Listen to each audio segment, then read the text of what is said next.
Que Dieu vous bénisse. Je suis heureux d'être avec vous à nouveau pour les jeudis de la destinée.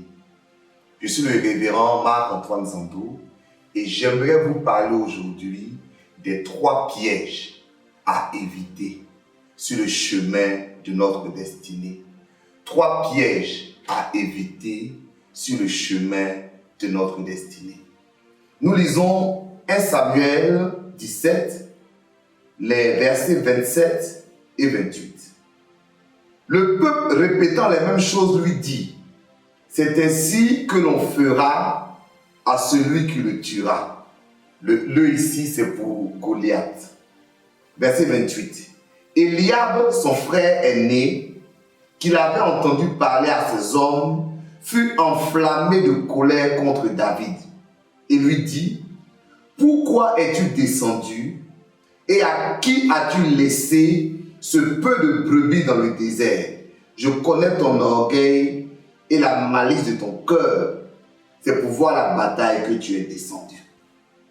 3 pièges à éviter sur le chemin de sa destinée. Chers amis, la destinée de David s'est manifestée lorsqu'il a tué Goliath. Et le verset commence en disant: voilà ce qui va arriver à la personne qui tuera Goliath. En effet, les promesses de Dieu pour la vie de David se sont accomplies lorsqu'il a terrassé ce géant Goliath. Que Dieu accomplisse ta destinée.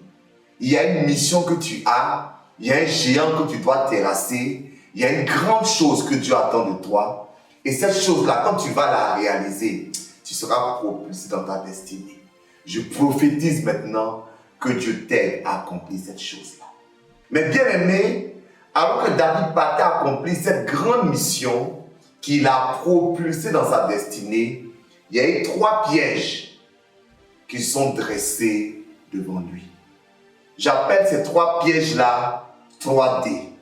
Le premier D, c'est le D de distraction. Le deuxième D, c'est le D de détournement. Et le troisième D, c'est le D de découragement. Quand le diable veut t'empêcher d'accomplir ta destinée, il cherche à te distraire, à te détourner ou à te décourager. Regardons un peu. Au verset 27 et 28, on voit que alors que David va combattre Goliath, son propre frère Eliab l'apostrophe et commence à l'insulter. Oui, tu es orgueilleux, hein, pourquoi tu es venu, etc. Mais ce qui est frappant, c'est que au lieu de discuter avec Eliab, David continue son chemin. Ça veut dire que ce que Eliab voulait faire là, c'est de la distraction.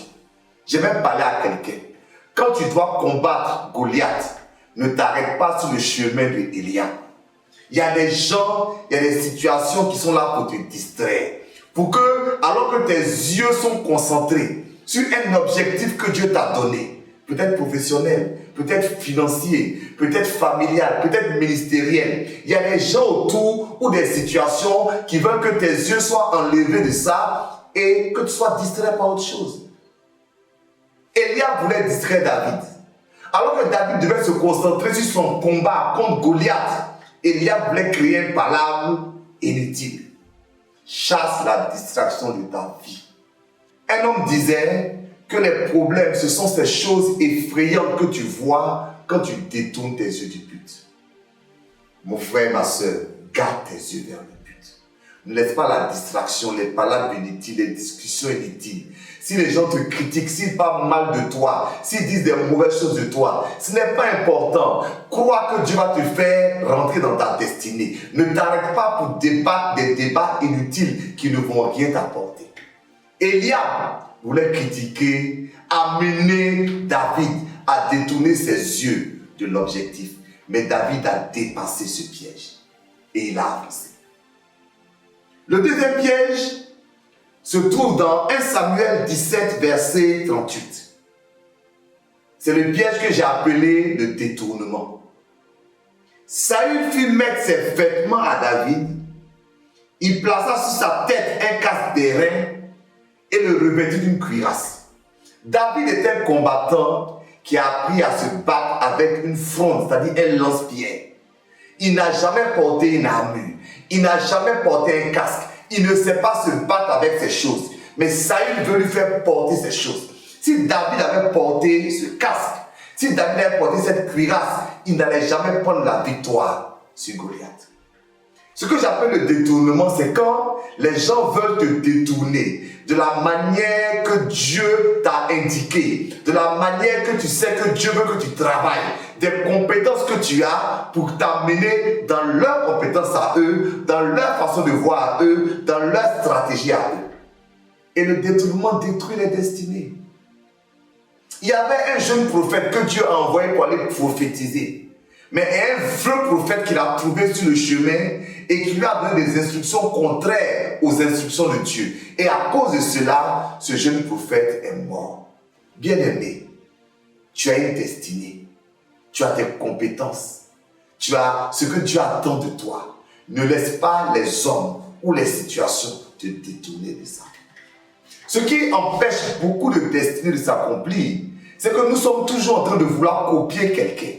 Alors que chacun de nous est unique, particulier. Tu as une compétence que je n'ai pas. Alors développe ta compétence et ne laisse pas cette compétence être détournée par quelqu'un d'autre.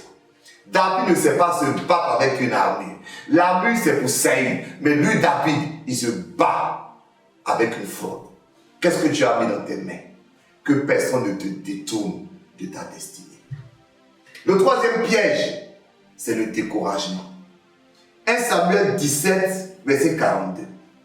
Donc, le Philistin Goliath regarda et lorsqu'il aperçut David, il le méprisa, ne voyant en lui qu'un enfant blond et d'une belle figure. D'un autre lieu, il est dit, mais les soldats sont-ils finis en Israël pour qu'on m'envoie un enfant? En d'autres termes, Goliath, dans ce combat avec David, veut décourager David. Il veut que David perde courage. Si tu tombes dans le piège du découragement, tu vas te voir trop petit pour le projet de Dieu. Tu vas te voir incapable pour le projet de Dieu. Tu vas voir que c'est trop grand pour toi. Goliath est un géant qui veut te faire croire que tu n'es qu'un enfant qui est méprisant. Alors qu'en réalité, tu es la créature de Dieu.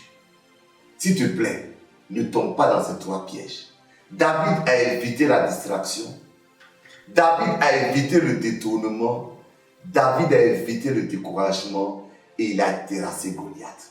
Terrasse ton Goliath. Rentre dans ta destinée. N'écoute pas ceux qui veulent te distraire, te détourner ou te décourager et Dieu bénira ta vie. Est-ce qu'on peut prier ensemble? Lève les mains avec moi s'il te plaît, on va prier. Tu vas prier maintenant pour combattre la distraction. Pendant que je ferme les yeux, le Seigneur me dit que beaucoup de gens loupent leur destinée à cause de la distraction. Ils se laissent prendre par des débats inutiles, par des combats inutiles. Ton vrai combat, c'est contre Goliath. Laisse Eliab en paix. Laisse les détracteurs en paix. Concentre-toi sur la vision que Dieu a pour toi. Prions pour cela. Éternel, je veux chasser la distraction. Les personnes ou les situations qui veulent enlever mes yeux de l'objectif.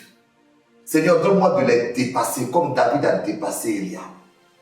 Seigneur, donne-moi de ne pas me perdre mon temps avec des choses inutiles. Donne-moi de ne pas perdre mon temps avec des choses qui ne sont pas constructives. Et donne-moi de consacrer ma vie à accomplir le plan que tu as pour moi. Merci Seigneur de le faire. Au nom de Jésus. Amen. Bien-aimé, on va prier pour combattre le détournement. Tu sais, tu as des choses en toi, mais tu n'arrives pas, à les mettre en pratique parce que chaque fois, tu peux faire regarder quelqu'un d'autre. Je n'ai pas dit qu'il ne faut pas apprendre des autres, mais je veux dire que chacun de nous a son plan, a son projet. David ne sait pas combattre avec une armure. Même si Saül sait combattre avec une armure, David ne sait pas Saül. Tu n'es pas moi, tu n'es pas quelqu'un d'autre, tu es toi-même. Prions pour que personne ne te détourne de ce que Dieu a mis en toi. Père, nous prions pour que le piège du détournement ne soit pas un piège qui empêche certaines personnes de rentrer dans leur destinée. Mais que de manière particulière, tu leur permets d'entrer dans leur destinée.